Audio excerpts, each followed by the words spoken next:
Anong pangalan? Alfea A. Aguila. Magkaibigan ba kayo nung naging boyfriend mo siya? Mm-hmm. Paano nauwi sa ganung relasyon? Bale, siguro 1 month siyang nandyan sa tabi ko. Tapos, yung magkaibigan na kami. Tapos, bale, ang dami niyang effort na ginawa. Kaya na-impress ako sa kanya. Tumagal ba ang relasyon niyo? Oo o hindi at bakit? Oo, mag 1 year and 5 months na kami ngayon. Siguro kasi naiintindihan namin yung isa't isa. Anong problema ang kinarap niyo? Siguro nung nawalan na, yung nagtatampo siya kasi minsan nawawalan ako ng time kasi nga busy sa section namin. Anong mabuting dulot ng pakikipagkaibigan sa lalaki at babae? May marami kang matatakbuhan sa oras na mangailangan ka, magka-problema ka.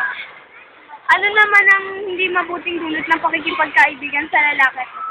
Siguro pag lumampas na sa limitation. Rodrigo.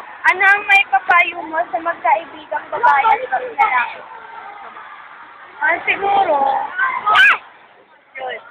Sabi ko nga, pag magkaibigan na wala limitasyon. May limitasyon na dapat hindi. Wala lang hindi pa doon. Para hindi mapahamak yung bawat. Thank you, ate.